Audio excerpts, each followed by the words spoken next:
Hello दोस्तों, कैसे हो आप लोग। मेरा नाम है दीपक और मैं स्वागत करता हूं अपने यूट्यूब चैनल सिविल एनालिसिस में। आज है 3 अक्टूबर 2023 और आज की जितनी भी इम्पोर्टेंट हिंदू न्यूज और एडिटोरियल है उसके बारे में हम एनालिसिस करेंगे। अगर आपको इसकी पीडीएफ चाहिए तो आप सिविल एनालिसिस ऑफिशियल ग्रुप को ज्वाइन कर सकते हैं, जहां पे आपको इसकी पीडीएफ जो है प्रोवाइड कर दी जाएगी। चलिए स्टार्ट करते हैं आज के टॉपिक को। सबसे पहले अगर हम देखें क्या है कंटेक्स्ट के बारे में। कंटेक्स्ट में 3 आज जो है एडिटोरियल है, ये आपके एडिटोरियल है और बाकी जो है आपके आर्टिकल है। आज सबसे ज्यादा अगर इम्पोर्टेंट आर्टिकल जो है वो लास्ट की आर्टिकल है, जिसमें कि आपके बिहार में जो सेंसस किया गया था इकोनॉमिकल बैकवर्ड क्लासेस की, यानी कि सोशियो इकोनॉमिक जो कास्ट सेंसस किया गया था उसके बारे में है। और एक आर्टिकल आपका नोबेल प्राइज से रिलेटेड है, ठीक है, जिसमें mRNA वैक्सीन, कोविड वैक्सीन को जो इनको इजाद किए हैं उनके बिहाफ पे इनको दिया जाएगा नोबेल मेडिसिन नोबेल 2023 का ये है। और मलेरिया की जो एक वैक्सीन है उसको WHO ने अप्रूव किया है, उसके बारे में जानकारी ले लेंगे, ठीक है। कुछ ये आर्टिकल्स हैं, चलिए स्टार्ट करते हैं। सबसे पहला है बिल्डिंग ब्रिक्स फॉर फ्यूचर। देखिए क्या बताया जा रहा है। अगर हम ब्रिक्स की बात करें, ब्रिक्स में कौन कौन सी कंट्री आती है आपकी। ब्रिक्स में आपके ब्राजील, रसिया, इंडिया, चाइना और साउथ अफ्रीका। इनकी ग्रुपिंग जो है 2006 में बनी थी, और लेकिन जब वो ग्रुपिंग बनी थी तब वो ब्रिक्स नहीं था, वो ब्रिक था। साउथ अफ्रीका 2010 में इसमें ऐड हुआ। अब इसमें बताया जा रहा है और 6 नए मेंबर्स को इंक्लूड करने की बात की जा रही है। लेकिन अब ये 6 नए जो मेंबर्स है वो क्यों इंक्लूड होना चाहते हैं, क्या रीजन है, वो इस आर्टिकल में बताया गया और वो अच्छी तरीके से यहाँ पे इन्होंने सुजीव साक्य जी ने इसको एक्सप्लेन किया है। तो उसके बारे में जो अलग अलग पॉइंट्स है उसको देख के हम लोग बात करेंगे कि किस तरीके से ब्रिक्स जो है इवॉल्व हुआ और आज के टाइम पे क्या जरूरी है। अगर हम बात करें ब्रिक्स की तो कहीं ना कहीं 46% जो है यहाँ की जो पॉपुलेशन का कंटेंट है, पॉपुलेशन है वो कहीं ना कहीं 46% यहाँ पे रहती है, 47%, ठीक है, यहाँ की पॉपुलेशन। तो इस वजह से कहीं ना कहीं ब्रिक्स आज के टाइम पे इंपॉर्टेंट हो जाता है। लेकिन कुछ कमियां भी इन्होंने बताई है कि भाई नाटो जैसा तो ब्रिक्स है नहीं कि आपको सिक्योरिटी वगैरह की हेल्प दे, लेकिन फिर भी ब्रिक्स आज के टाइम पे इंपॉर्टेंट है। ऐसा क्यों, देख लेते हैं। देखिए अगर अगस्त की बात करें तो 6 नए मेंबर्स को यहाँ पे इंट्रोडक्शन करने की बात की गई है ब्रिक्स के ग्रुपिंग में, ठीक है। साउथ अफ्रीका में ये हुआ था, तो यहाँ पे उस टाइम पे कहा गया कि 6 मेंबर्स को हम लोग यहाँ पे इंक्लूड करेंगे। ये माना जाता है जो मीटिंग है वो कहीं ना कहीं प्रोडक्टिव रिजल्ट जो है नहीं दिखा रही है। जो इस टाइम पे मीटिंग हुआ था साउथ अफ्रीका में अगस्त के टाइम पे अफ्रीका में, तो वो कुछ ऐसी प्रोडक्टिव चीजें नहीं दिखा रही है। लेकिन अगर हम देखें, we need to look BRICS from perspective how to evolve rather than result one meeting. अगर हम ब्रिक्स की इंपॉर्टेंस देखें, कोई ऐसा खास इंपॉर्टेंस नहीं है, लेकिन फिर भी इनकी मीटिंग कहीं ना कहीं ये दिखाती है कि ये कितनी अच्छी तरीके से इवॉल्व हो रही है, ठीक है। तो देखिए इकोनॉमिकल कंपल्सन के थ्रू पे दिखाया। पहला क्या बताएं, it is important to note BRICS की इमर्जिंग जो आउट हो रही है वो कहने की इकोनॉमिकल कंपल्सन के थ्रू हो रही है, ठीक है। यानी कि इकोनॉमिकल कंडीशन कहने की ब्रिक्स कंट्रीज की इंक्रीज हो रही है। इकोनॉमिकल कंडीशन, ब्रिक कोई भी मिलिट्री या सिक्योरिटी सपोर्ट तो देता नहीं है कंट्रीज को, और ना ही किसी तरह की पॉलिसी को इन्वॉल्व करता है, तो फिर भी ऐसी क्या चीज है, और ना ही पीस कीपिंग फोर्स में ऐसा कोई रोल निभाता है। अगर हम उसकी कंपैरिजन अगर नाटो से करें, नाटो क्या है, एक यूरोपियन एलाइज और कनाडा वगैरह जो है उनके एलाइज है। यूरोपियन, कनाडा और यूएस वगैरह जो है वो इसके एलाइज है, और यहां पे ये लोग एक्स्ट्रा इन्वेस्टमेंट करते हैं $350 बिलियन का। कब से, 2014 से, और 8 कंसेक्यूटिव ईयर से ये डिफेंस स्पेंडिंग कर भी रहे हैं, और ये कर रहे हैं और उसके साथ साथ उसकी डिफेंस चीजों को इंक्रीज भी कर रहे हैं। जो जीडीपी है ब्रिक्स की वो अगर देखा जाए 36% है ग्लोबल का, और इसकी जो पॉपुलेशन है यानी कि इसमें जो जितने लोग रहते हैं ये ब्रिक्स कंट्री में वो 47% है वर्ल्ड का, और आगे कहीं ना कहीं 47% तक इंक्रीज होगी 2050 तक। इसीलिए यह हमारे लिए इंपॉर्टेंट हो जाता है कि लॉन्ग टर्म अपॉर्चुनिटी क्या है इसमें, इस ग्रुप में लॉन्ग टर्म अपॉर्चुनिटी किस तरह से देख रहे हैं वो यहां जरूरी है। अगर ज्यादा मेंबर कहीं ना कहीं इंडक्टेड किया जाएगा, जिसका मतलब है कि जो ब्रिक्स है वो कहीं ना कहीं सीरियस चैलेंजेस दे सकती है किसकी, जो डोमिनेंस बना रखे हैं G7 की, जिसमें Canada, France, Germany, Italy, Japan, UK और यूएस है, उनको कहीं ना कहीं टक्कर दे सकती है, ठीक है, इकोनॉमिकल तौर पे।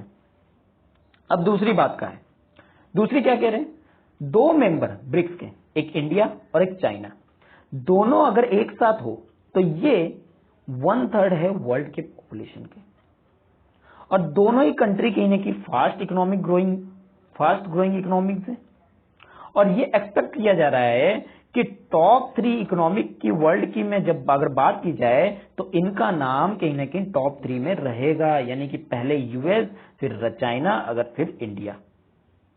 और दोनों ही कंट्री ये समझते हैं ग्लोबली को कि बायलैटरल टाइज किस तरीके से जो है हमारी इकोनॉमिक ब्लॉक्स को कहीं ना कहीं ट्रांसफॉर्म कर सकता है, जैसे कि यूरोपियन यूनियन और आसियन कंट्रीज के अंदर ये सारी ब्लॉक्स क्या कर सकती है, एक्सलेट कर सकती है ट्रेड को, इन्वेस्टमेंट को। इंडिया और चाइना दोनों ही बायलैटरली चैलेंज फेस करते हैं पॉलिटिकल और डिप्लोमेटिक लेवल पे। जब उनके टाइम पे डोकलाम जो स्टैंड ऑफ हुआ था 2017 से, उस टाइम से कहीं ना कहीं इनमें बहुत सारी बायलैटरल चैलेंजेस आना स्टार्ट हो गई थी। दोनों ही जो कंट्री है, ट्रेड की बात की जाए तो कंटिन्यूसली ग्रोथ हो रहे हैं, दोनों ही कंट्री एक साथ ग्रोथ भी कर रहे हैं। और ये जो चाइनीज प्रेसिडेंट है शी जिनपिंग, ये इन्होंने भी अभी रिसेंटली में G20 की जो मीटिंग है उसको भी स्किप कर दिया, जो कि इम्पैक्ट था, और ऐसा कोई इम्पैक्ट नहीं पड़ा। दिल्ली के जो G20 की मीटिंग हुई उसमें कोई इम्पैक्ट नहीं पड़ा कि इकोनॉमिकल कॉर्पोरेशन के लिए, ठीक है। और हमें ये भूलना नहीं चाहिए कि हमारी जो इकोनॉमी है और बिजनेस है वो कहीं ना कहीं आगे तक बढ़ती जा रही है, ठीक है। तीसरी, सर्च फॉर अल्टरनेटिव, इसके बारे में क्या बताया जा रहा है, तीसरा चीज ये बताया जा रहा है कि भाई कुछ पोलराइजेशन बनी हुई है किसके बीच में, आपके यूएस के बीच में, यूएस और अदर पार्ट ऑफ वर्ल्ड में।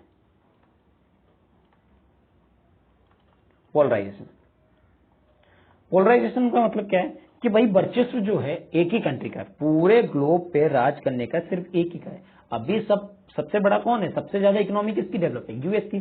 तो इसका मतलब जो पोलराइजेशन है अभी तक किसके हाथ में, यूएस के हाथ में।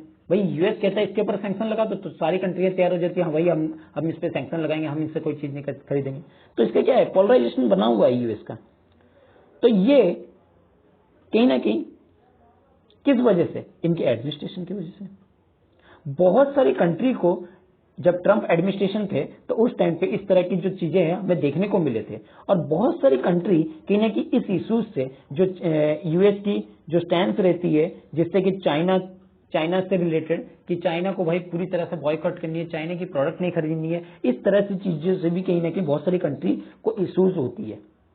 तो यूएस कहीं ना कहीं ये चाहता है कि उसके ऊपर टैरिफ लगाया जाए, उसको बैरियर किया जाए, जिससे कि चाइना का एक्सपेंशन जो है ट्रेड और इन्वेस्टमेंट में ना हो।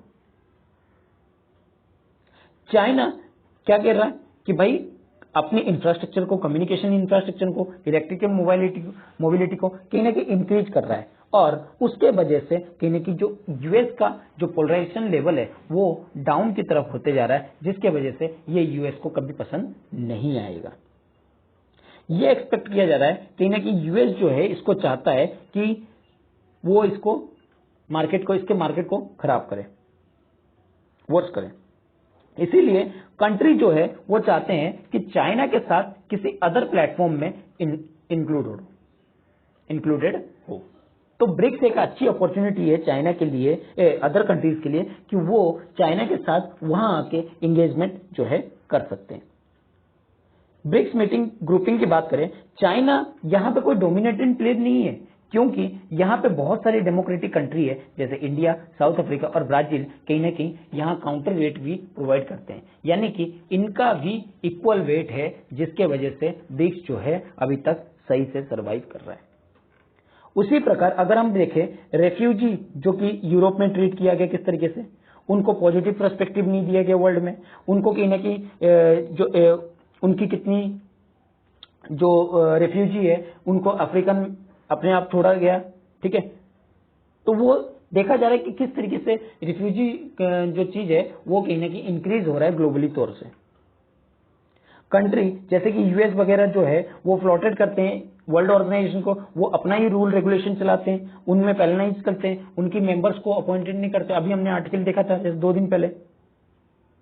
तो ये सारी चीजें क्या है, ये सारी अरेंजमेंट कहीं ना कहीं ये दिखाता है कि भाई आप चाइना के साथ एंगेजमेंट मत करो, लेकिन कंट्रीज को तो इनसे प्रॉब्लम है ना, क्योंकि कंट्रीज को अब जहां से, अब मान लीजिए 1 रुपये सस्ता जहां से मिलेगा ऑटोमेटिकली पर्सन कहां जाएगा, वहीं 1 रुपये की जहां सस्ता मिलेगा वहां पे जाएगा वे डील करने के लिए, ठीक है ना।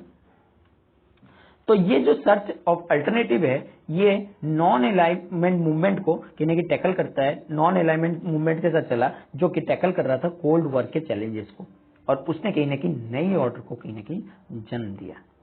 बहुत सारी कंट्री कहीं ना कहीं अप्लाई कर रहे हैं इसके मेंबरशिप के लिए।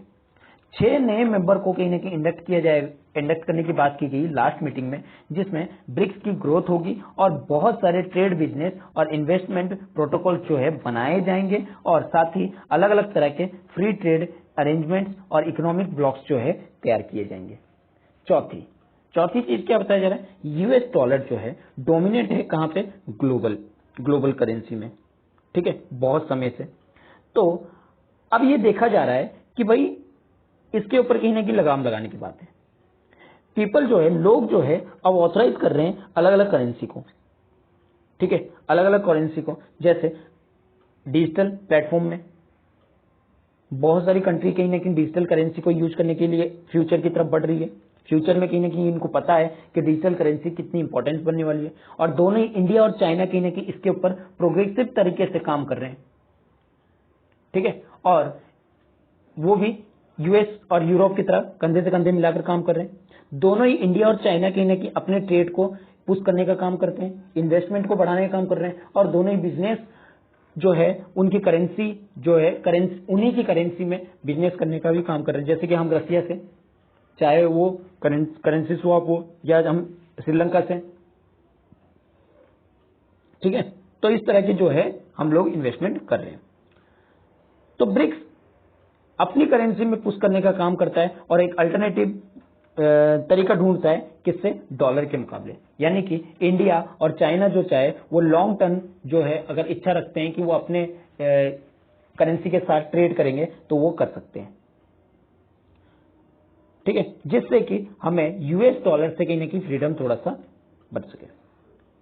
अब आखिरी कॉन्टिनेंटल ऑफ फ्यूचर, फाइनली क्या बताया जाता है, फाइनली जो कॉन्टिनेंट है promises economical growth century is Africa. Economical growth, देखिए फ्रांस का इंटरवेंशन करना नाइजीरिया में, तो ये कहीं ना कहीं उनके लोगों को अच्छा नहीं लगेगा, उनके माइग्रेशन को अच्छा नहीं लगेगा। यूरोप की जो प्रोवाइड करना अफ्रीकन को, किस तरह से ट्रीट करना, नेगेटिव इमेज बनाना यूरोप की, तो ये सारी चीजें कहीं ना कहीं उनको यूरोप से दूर कर देती है। तो इसके लिए वो कंट्री कहां जाएंगे, वो जाएंगे भैया ऐसी जगह पे जहां उनको इज्जत मिले, जहां इनको सम्मान मिले, ठीक है। जो फैक्ट बताया जा रहा है कि यूरोप कहीं ना कहीं यहां पे कनेक्टिव करने की बात कर रहा है, स्टेट ऑफ गिब्राल्टर और क्रॉसिंग स्टिल नॉट प्लेस। और जो वीजा रेस्ट्रिक्शन है वो कहीं ना कहीं अफ्रीकन को पुश कर रहा है कि वो चाइना की तरफ बढ़े और वहां पे अपनी डेवलपमेंट अपॉर्चुनिटी को ढूंढे।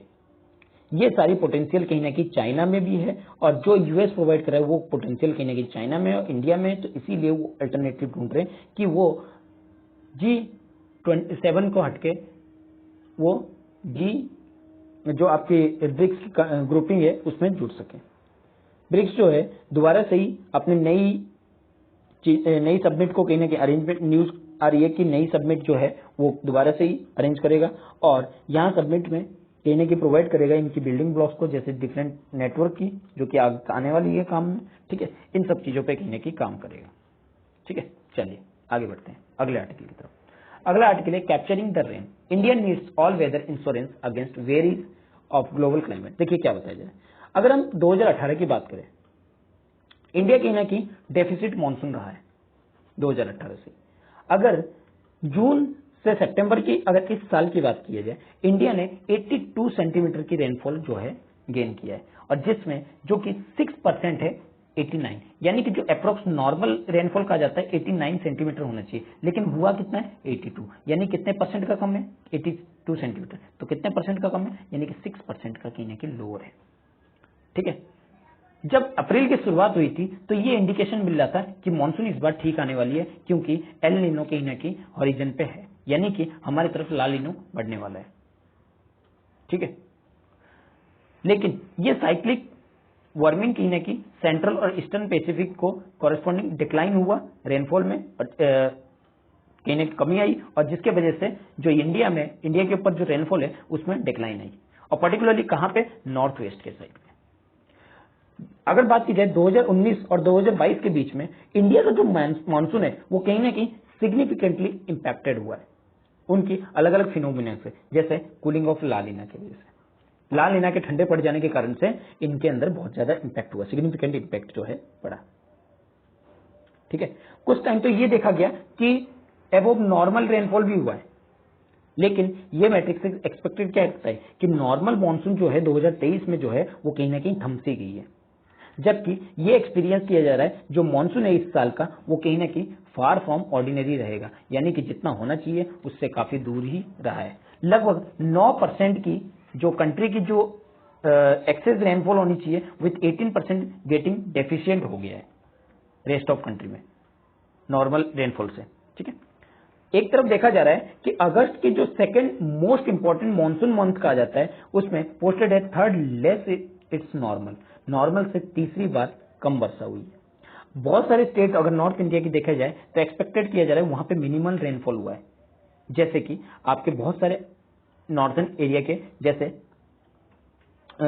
आपके ओडिशा हो गया, ठीक है, वेस्ट बंगाल हो गया, इनमें थोड़ी सी कम रेनफॉल हुई, लेकिन कुछ ऐसी जगह पे देखेंगे जहां पे रेनफॉल सबसे ज्यादा रिकॉर्ड की गई। जुलाई के इंस्टेंस में हमने देखा कि बहुत ज्यादा एरिया में हैवी रेनफॉल हुआ है, जैसे चंडीगढ़, हरियाणा, हिमाचल प्रदेश, और जिसके कारण से फ्लड और लैंडस्लाइड की प्रॉब्लम जो है आई है। बहुत सारी सिटियों में कहीं कि काफी दिनों तक फ्लडेड सिचुएशन बना रहा, काफी दिनों तक, जैसे आप दिल्ली देख सकते हैं। ठीक है, क्लाउड ब्रस्ट की रिपोर्ट कहीं ना कहीं हिमाचल प्रदेश में अगस्त के टाइम पे आई थी। तो ये सारी चीजें ये दिखाती है कि इंटेंस रेन ये सब ला नीनो की वजह से नहीं, ये जो हुआ है ये वेस्टर्न डिस्टर्बेंस के कारण से हुआ है, यानी कि मेडिटेरियन सी से जो एक्स्ट्रा ट्रॉपिकल स्टॉर्म है जो मेटेरियल स्ट्रीम से आती है वो कहीं ना कहीं नॉर्मल नहीं रहा है, वो एक्सेप्ट से ज्यादा रहा है, यानी कि मेजर पार्ट जो है मानसून का वो कहीं ना कहीं किसने निभाया है, हमारे वेस्टर्न डिस्टर्बेंस ने निभाया है। ठीक है, वेस्टर्न डिस्टर्बेंस यानी कि मेडिटेरियन सी से जो पानी गर्म होती है वो इंडिया की तरफ बहना स्टार्ट करती है। इसका पूरा कॉन्सेप्ट है, इसको मैं कभी अलग सेपरेट वीडियो में समझाऊंगा आपको। तो वो इंडिया की जब ट्रेवल करती है तो इंडिया के ऊपर बरसात कराती है। तो ये जो फिंगरप्रिंट है कहीं ना कहीं वाइड रेंजिंग इंपैक्ट करते हैं हमारे एंथ्रोपोजेनिक एक्टिविटी वार्मिंग को, यानी कि हम जो एक्टिविटी कर रहे हैं, जो इंसान जो एक्टिविटी कर रहे हैं, वही ये चीज दिखा रहा है कि भाई किस तरीके से हम लोग जो है नेचर को खराब कर रहे हैं, और उसके वजह से जो रेन है जिस अमाउंट में होनी चाहिए उस अमाउंट से भी कम हो रही है। ठीक है, और बहुत सारी ऐसी स्टेट तो ये देखेंगे कि वहां पे ड्रॉट लाइक सिचुएशन बनी है, जैसे महाराष्ट्र। एक्सट्रीम वाटर स्ट्रेस जो है रिपोर्ट किया गया छत्तीसगढ़ में, बिहार में, कर्नाटका में, जहां पे ये देखा गया जो कर्नाटका है matter had neighbouring Tamil Nadu over sharing of Kaveri water. अब यहाँ पे मैटर उठा जिसकी वजह से वाटर शेयरिंग की भी बात हुई कावेरी रिवर की। जो इंडियन मेट्रोलॉजिकल डिपार्टमेंट है उन्होंने कहीं ना कहीं फोरकास्ट किया है कि नॉर्मल जो नॉर्थ ईस्ट मानसून है वो अक्टूबर से दिसंबर में होगा, लेकिन नॉर्मल टू एबव रेनफॉल होना बड़े लार्ज पार्ट में इंडिया की कहीं ना कहीं साउथ नॉर्थ वेस्टर्न इंडिया में होगा और साउथ पेनिनसुलर इंडिया में होने की संभावना है। ये जो साइन है वो इंक्रीज करते हैं कि भाई रेन जो है वो सीवियरली पार्ट में, जो साउथ इंडिया के जो सीवियर पार्ट है उन सेवरल पार्ट में होंगे ही होंगे। ये स्पेटियल और टेम्परल जो वेरिएशन है मॉनसून में, वो कहीं ना कहीं ये दिखाते हैं कि इस टाइम पे कहीं ना कहीं इन्वेस्ट करने की ज़्यादा जरूरत है, मॉनसून रेजिलियंट इंफ्रास्ट्रक्चर बनाने की जरूरत है, और ऑल वेदर इंश्योरेंस जो है कहीं ना कहीं इस टाइम पे प्रोवाइड करने की जरूरत है किसानों वगैरह को। ठीक है, और हमारे पैटर्न को भी रिसेंट ईयर में इंप्रूव करने की जरूरत है, जिससे कि हम लोग फोरकास्ट मॉडल वगैरह जो है बेटर कर सके और इनके सिग्निफिकेंट चेंज जो हो रही है उसको भी हम लोग यहाँ पे रोक सके। ठीक है, चलिए अगले आर्टिकल की तरफ बढ़ते हैं। अगला आर्टिकल है the narrative of development of population. देखिए इसमें इतना कुछ खास नहीं है, ठीक है, बस इसको थोड़े बहुत चीजें जो है समझने लायक है। देखिए क्या है, सितंबर 14 में क्या किया, प्राइम मिनिस्टर ने हमारे एक फाउंडेशन स्टोन रखा प्रोजेक्ट की, जिसमें कहा गया 50,700 करोड़ का। ठीक है, और किसमें, election bounded state Madhya Pradesh में रखा गया। यहां पे पेट्रोकेमिकल कॉम्प्लेक्स की बात की गई, जिसमें 10 नए इंडस्ट्रियल प्रोजेक्ट की यहां पे बात की गई, जो ये इन्वेस्टमेंट करेगा कि इन्हें की स्टेट्स की डेवलपमेंट के लिए काम करेगा। सितंबर में देखा जाए, सितंबर 18 को एक मेजर ऑपोजिशन पार्टी ने ये अनाउंस किया, गारंटी दिया, ठीक है, for the people of Tamil Nadu को, कि कहा अगर आगे के इलेक्शन को हम जीतते हैं तो कहीं ना कहीं हम 2,500 मंथली फाइनेंशियल असिस्टेंस जो है वुमेन्स को देंगे, गैस सिलेंडर 500 रुपीज में देंगे, फ्री ट्रेवल जो है वो हम लोग वुमेन्स को स्टेट्स में देंगे ट्रांसपोर्ट बस में, और स्कीम में ये भी बताया गया कि एनुअल फाइनेंशियल जो असिस्टेंस है 15,000 का वो फार्मर को प्रोवाइड कर दी जाएगी, और साथ ही साथ हाउसिंग स्कीम की भी बात की गई, जिसमें 5 से एक पीस ऑफ लैंड और 5 लाख कंस्ट्रक्शन जो है हाउस के लिए दी जाएगी जो होमलेस पुअर है, और 200 यूनिट फ्री इलेक्ट्रिसिटी जो है हर एक हाउस होल्ड को दी जाएगी। हेल्थ इंश्योरेंस कवर भी 10 लाख से 5 लाख के बीच में रखी जाएगी, जिससे कि वो कोई भी पुअर जो है स्टूडेंट जो है वो हायर एजुकेशन कर सके। ये सारी अनाउंसमेंट कहीं ना कहीं ये दिखाती है डेवलपमेंट और पॉपुलेशन के बीच में डिफरेंस। डेवलपमेंट क्या है और पॉपुलेशन क्या है, मतलब आप अपना काम निकालने के लिए क्या कर रहे हो, इस डेवलपमेंट को कर रहे हो, लेकिन क्या एक्चुअली में ये डेवलपमेंट हो रहा है, तो ये सारी चीज की बात की जा रही है। देखो डेवलपमेंट की जुन क्या बताया, ओबेसेशन बताया गया कि there is no to argument needs to be achieve higher better development outcomes. अगर हमारी जरूरतें कहीं ना कहीं हायर रहेगी, अचीव करने की हायर रहेगी, तो हम डेवलपमेंट को भी क्या कर सकते हैं, अच्छी तरह से आगे बढ़ा सकते हैं, आउटकम्स हमारी अच्छी हो सकती है।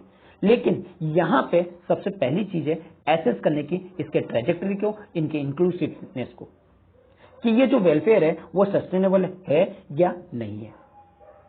हम अपनी जरूरत के हिसाब से डेवलपमेंट को एक्सेलरेट तो कर रहे हैं, सोल्ड तो कर रहे हैं पोल प्रीमाइसिस को, लेकिन अगर हम देखें कि इनके स्टॉक्स को, एड्रेस को, क्या ये वेलफेयर गेन सही तरीके से कर रहा है या नहीं कर रहा है। एक इजी रूट जो है एक डेवलपमेंट करने का, जिससे कि हम अपीलिंग कर सकते हैं अपने वोटर्स को कि वो आए हमें वोट दें, फिजिकली इंफ्रास्ट्रक्चर हम दिखा के, ठीक है। लेकिन जो एडवांटेज है इस तरह की नैरो डेफिनेशन की, क्या वो ये दिखाती है कि अचीवमेंट जो है वो क्वांटिफाइड है, सही तरीके से है। This in turn give advantage of incumbent government in scale of physical infrastructure creation high.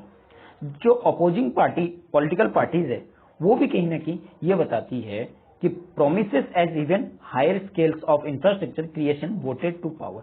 अगर आपको पावर लेनी है तो इसका मतलब क्या है, आपको हायर इंफ्रास्ट्रक्चर डेवलपमेंट करनी पड़ेगी। ये चीज तो सारी पार्टियां कहती है, और यहां कहीं ना कहीं इकोनॉमिकल पॉपुलिज्म को दिखाते हैं, ना कि डेवलपमेंट को दिखाते हैं।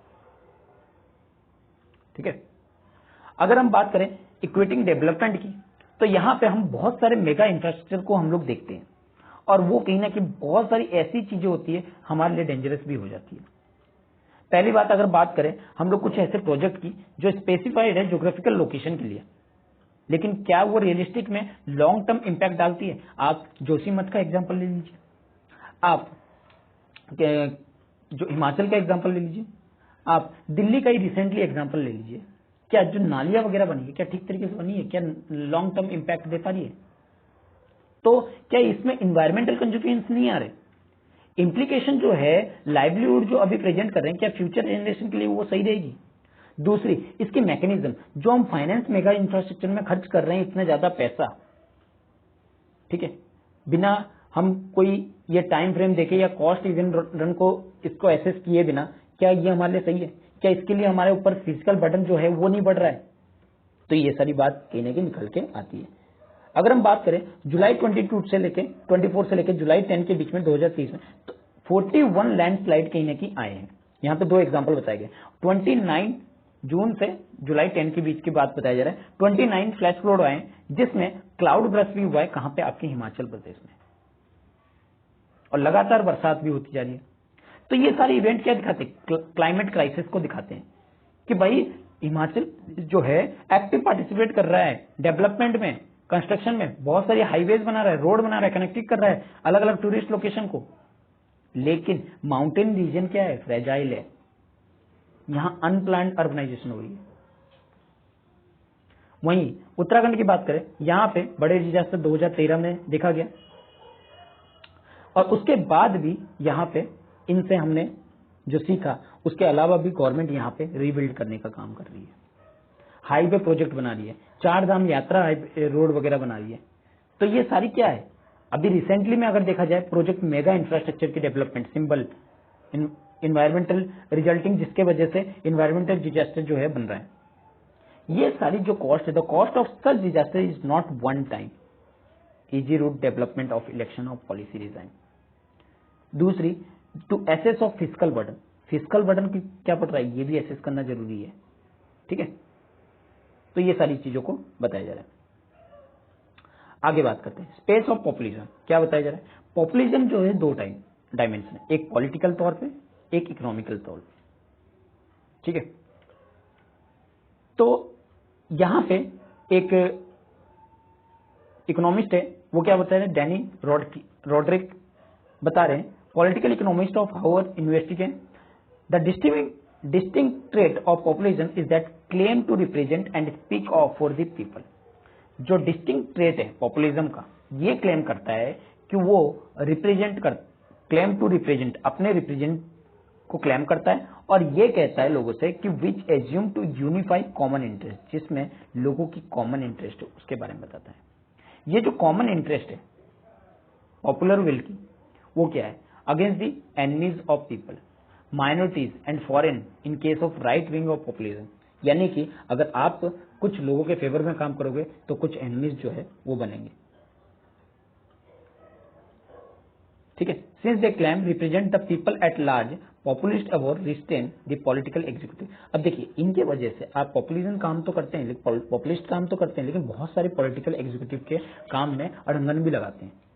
इसको अच्छा ये हो सकता है कि आप इसको, this hallmark is political populism which allow majority right over the rights of minority. आप क्या करते हैं? इसको मेजोरिटी तौर पे देखते हैं, और यहाँ पे जो माइनॉरिटी की राइट्स है उसको ओवरराइड कर देते हैं, ठीक है। तो यहाँ पे एक हमें रूल्स और रेस्ट्रिक्शन जो कि हमें चेकिंग करते हैं कि अनब्रिडल ग्रोथ हम लोग पॉलिटिकल पॉपुलेशन की तरफ कर रहे हैं, तो एक फाइन ब्लेंड रूल कहीं ना कहीं यहाँ पे जरूरत है, जिसके इसके इकोनॉमिकल पॉपुलिज्म को कहीं ना कहीं रोका जा सके, ठीक है। कन्वेंशनल मॉडल में क्या बताया गया कि इकोनॉमिकल ग्रोथ ये नहीं होनी चाहिए कि आपकी distribution as expected in build contingency of growth, आपकी सिर्फ ग्रोथ ही होते जाना चाहिए। यहाँ पे ट्रिकल डाउन इफेक्ट प्रोटोकॉल जैसे चीजों को फॉलो भी करना चाहिए, ठीक है। धीरे धीरे आपको फिजिकल कॉस्ट वगैरह भी देखना पड़ेगा, क्योंकि अगर मान लीजिए आपने इस साल इन्वेस्टमेंट किया, अब उसकी टाइम पीरियड कितनी है, ये सारे इंश्योर करनी पड़ेगी, जिससे कि जो फिजिकल बर्डन जो है वो ज्यादा ना पड़े, क्योंकि आप देख रहे हो हर टाइम पे इन्फ्लेशन जो है इंक्रीज होता रहता है, और ये बढ़ेगा तो नुकसान कहीं ना कहीं लोगों को होगा, ठीक है। चलिए आगे बात करते हैं।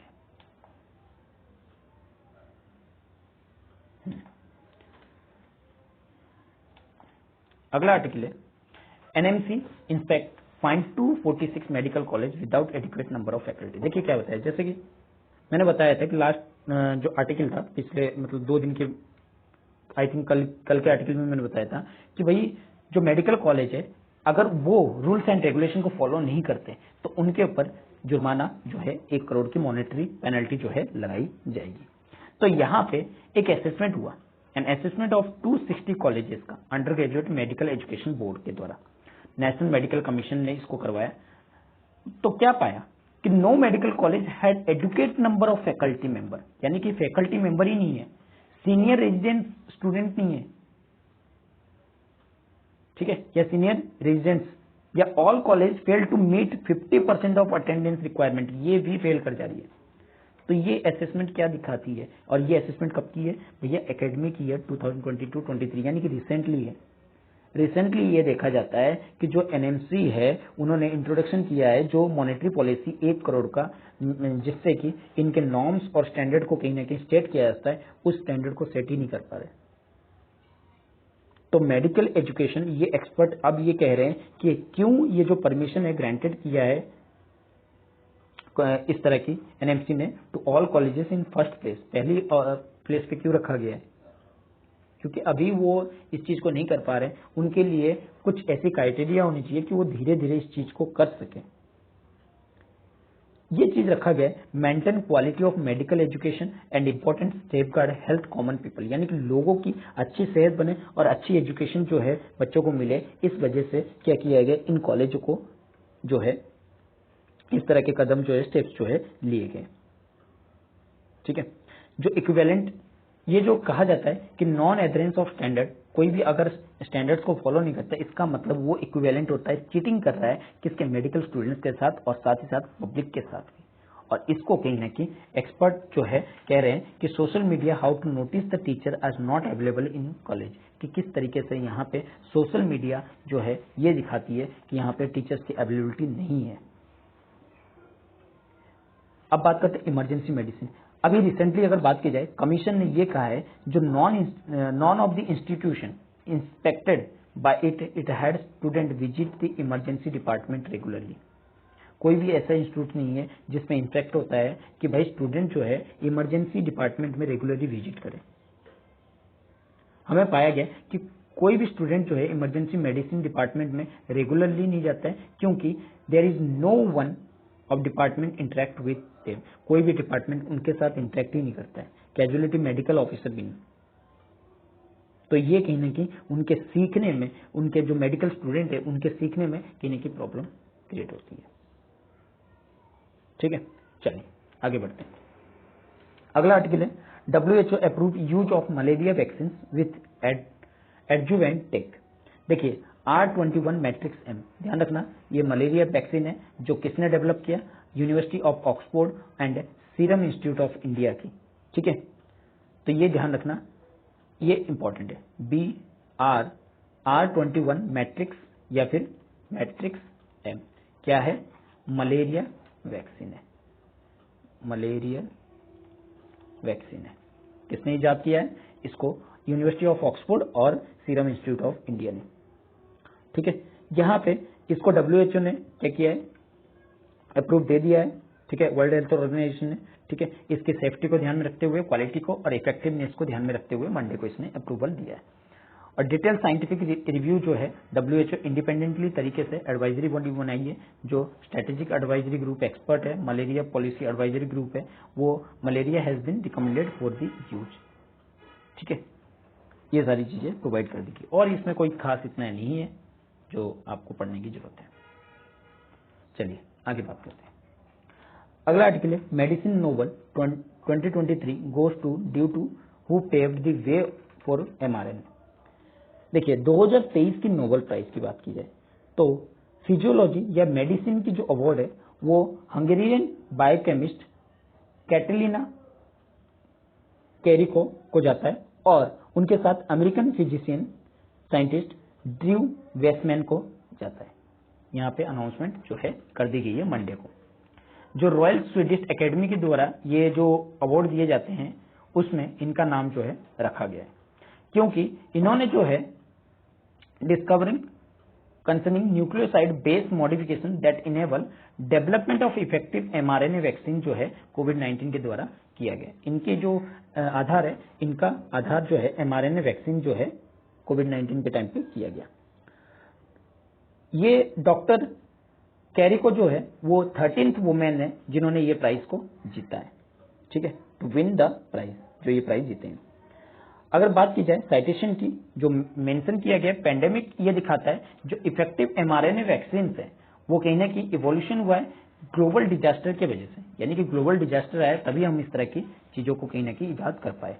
एमआरएनए जो है वो स्टैंड कर क्या करता है, उसको अगर फुल फॉर्म बात की जाए, मैसेंजर ऑफ आरएनए, एक टाइप ऑफ मॉलिक्यूल होती है जो इंस्ट्रक्शन को डीएनए से आपके सेल साइटोप्लाज्म में लेके आती है। देखिए ये हो गया सेल, ये हो गया न्यूक्लियस, ये जो पार्ट हो गया साइटोप्लाज्म, यानी कि आपके डीएनए से कहां लेके आती है, डीएनए कहां पे होता है, न्यूक्लियस के अंदर, न्यूक्लियस के अंदर क्रोमोसोम्स होता है, क्रोमोसोम्स के अंदर डीएनए होता है, और उस डीएनए के अंदर से जो इन्फॉर्मेशन है वो कहां तक लेके आएगा, साइटोप्लाज्म तक लेके आएगा, जहां पे ये मैसेज को रीड करेगा और अलग अलग तरह के प्रोटीन्स को प्रोड्यूस करेगा। अगर बात की जाए लेट 1980 की, साइंटिस्ट ने ये रियलाइज किया कि एमआरएनए को बेसिस माना जा सकता है नई काइंड ऑफ वैक्सीन को जो हर्डल आ रही है उसको कहीं ना कहीं बनाने के लिए, हर्डल को रोकने के लिए, जो आइडिया कहीं ना कहीं इंजेक्ट किया जाएगा बॉडी में, साथ ही उसमें मॉडिफाई किया जाएगा एमआरएनए में, जिसके वजह से जो इंस्ट्रक्शन है वो सेल जो है वो बिल्ड करेगी कुछ तरह के प्रोटीन्स को, जो प्रोवोक करेगी बॉडी की इम्यूनिटी सिस्टम को, जिससे कि अटैक जो है वो पहले से ही, अटैक होने से पहले ही वो प्रिपेयर हो जाए।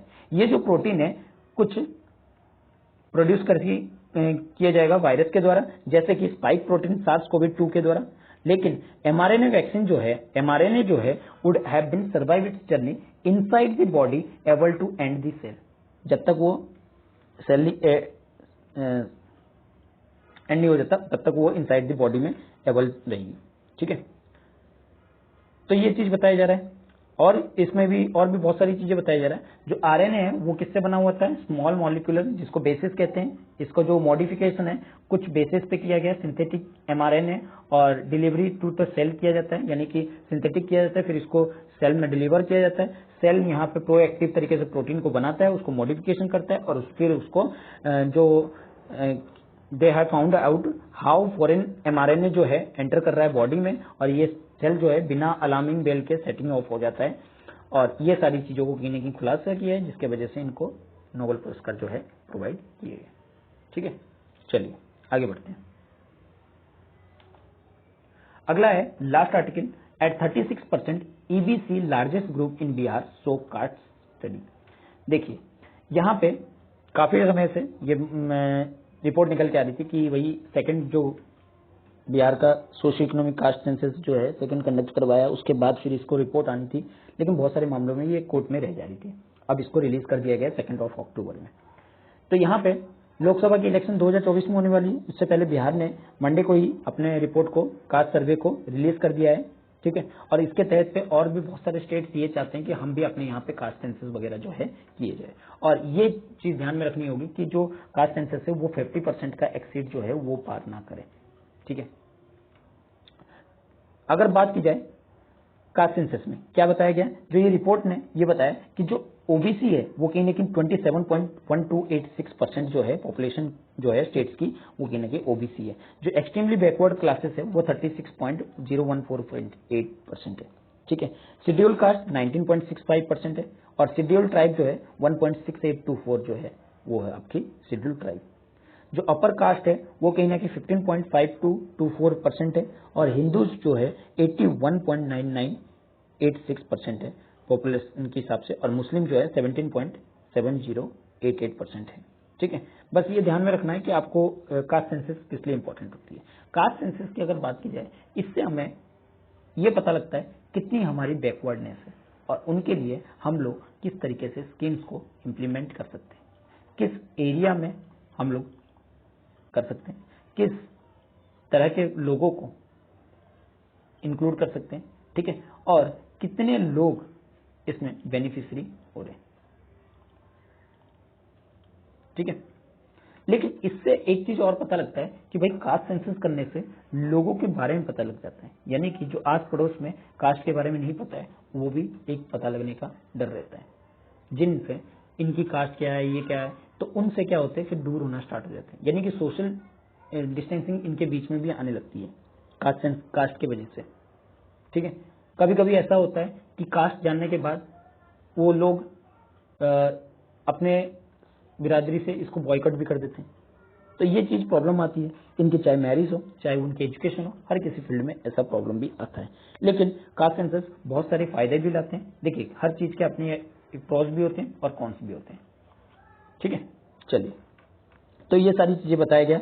और क्या क्या बताया गया, तो यहाँ पे जो सर्वे किया गया जातीय आधारित जनगणना 2022 का बिहार कास्ट बेस्ड सेंसस के, इसमें बताया गया जो यादव है वो कहीं ना कहीं 14.26% है स्टेट पॉपुलेशन के हिसाब से, कुशवाहा जो है 4.27% है, कुर्मीज जो है 2.87% है, मुसहर कास्ट कहीं ना कहीं 3% ऑफ स्टेट के पॉपुलेशन की है, ब्राह्मण जो है 3.66% जो है, अपर कास्ट कासा कम्युनिटी जो है 0.68% पॉपुलेशन जो है।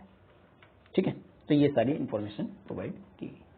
तो आई होप कि आपको आज का जो लेक्चर है वो अच्छा लगा होगा। अगर लेक्चर अच्छा लगा है तो इसको लाइक कीजिए, अपने दोस्तों के साथ शेयर कीजिए और सब्सक्राइब करना ना भूलिए। ठीक है, एक लाइक करने से आपका कुछ नहीं जाता है, तो इसको लाइक कीजिए। चलिए, थैंक यू।